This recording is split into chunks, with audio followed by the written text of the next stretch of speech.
Clemens Homebrew, coming at you with a beer review. This one comes to us from my son Colin, and he did a little road trip and he brought me a beer from Teton Brewing. How fun is that? So I don't know how widely these are distributed. This one is the Teton Breeze. It's a fruited sour.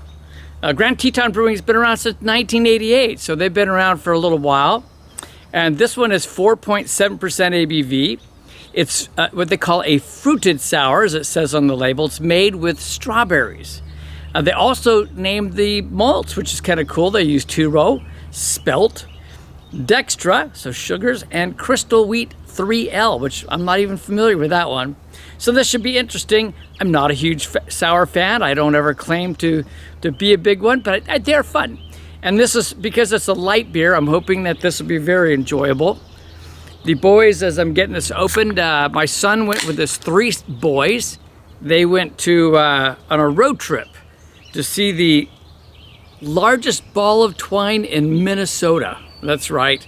And they went through Mount Rushmore and many other things along the way, and of course the Grand Tetons.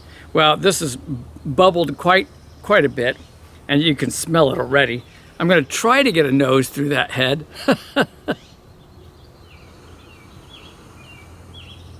Wow, okay, off the nose right away, man. I'm just getting beautiful fruited sweetness on there, kind of a multitude of fruit. I am getting a little bit of that strawberry, but I'm getting some other stuff as well. It's almost fruit punchy like.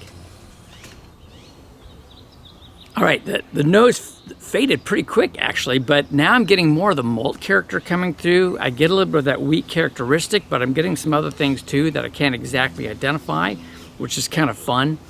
But I get some other things off this, like almost like a unripe huckleberry type of quality, and maybe some other types of berries, not so much like, not tropical and stuff, but like, like a raspberry or something to that type of thing, like a kumquats almost, which is more oranges, I realize, but also they're sour, and also makes me think a little bit of a kiwi too. So kind of interesting aroma coming off there. You can see that it's a nice hazy color, it's an orangish color, apricot really in color. It's really nice. Let's go ahead and dive in for a taste.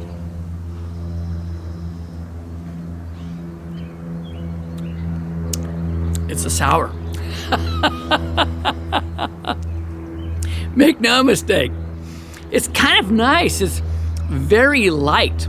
It goes down really easy. The taste is kind of watering off at the end.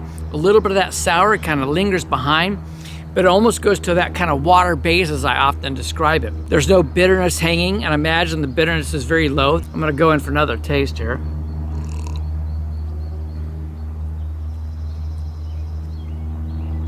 That's interesting. Now, I have no idea how old this is or isn't. Well, let's see. They do have a can date. So it's May 4th of 23, and this is now July 11th, I believe. So it's got a little bit of time, not quite 2 months. In the taste, I'm not particularly pulling out the strawberry in general.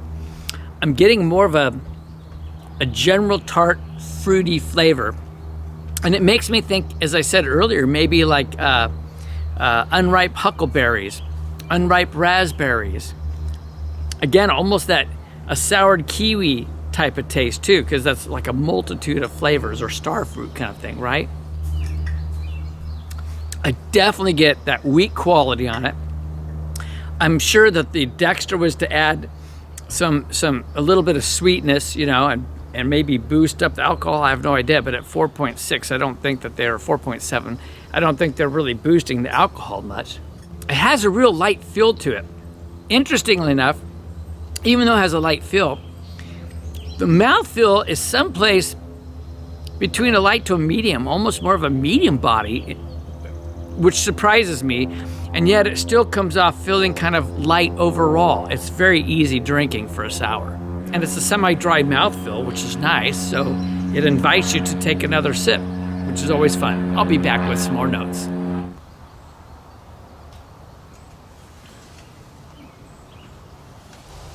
couple more notes. I'm also picking up like a tart green apple type quality, and it's a very clean taste. It's obviously kind of hazy in appearance, and the carbonation is well carbonated. It's not like over carbonated, but it's a full medium carbonation. It could be somewhat quenching, I would think, in the summer, but I think it's more of a sipper. You know, sit in the shade on a hot day and sip this and enjoy it. It's honestly not really my style. I don't think that I'm qualified to rate sour beers as a category, but I will rate it overall. I think it's a really fun beer. I think it's pretty well made.